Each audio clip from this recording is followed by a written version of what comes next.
चल जइबू सैया के घरवा लगा जोड़वा पहिन कहतारू झूठे जान होता मोरा सदिया होला ना यकीन।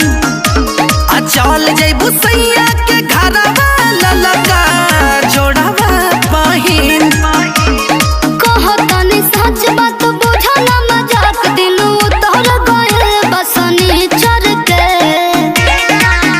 अरे सुनए लो भर दे दिहले ऑर्डर पापा हमार फर्नीचर के। अरे सुनए लो भर दे दिहले ऑर्डर पापा हमार फर्नीचर के।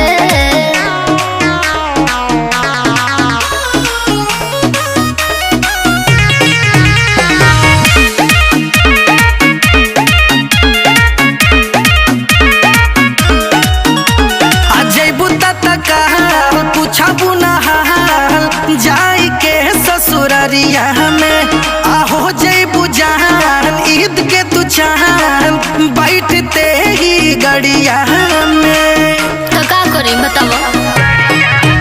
अरे कुल्ही चीज हवा वासिंग फिर जावा लगे कि नहायल राजा। अरे मेहंदी महावर हाथे पसहजी मड़ावा दरवाजा। सुनी तोहर बोलिया लहकेला गोलिया कोह के मनवा भीतर के। अरे सुनए लो भर दे दिहले ऑर्डर पापा हमार फर्नीचर के।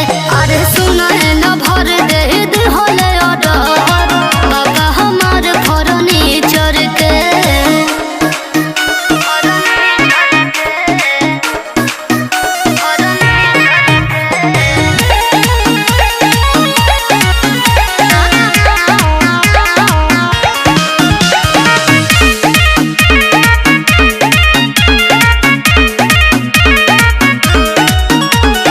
भूल गइलू वादा रहे इरादा कइल पिछला साल के।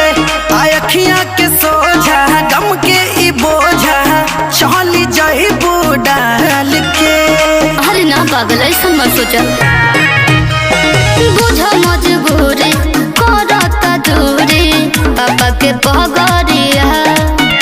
अरे सुनो ए चांद ना हो हरान लेते रहब खबरिया।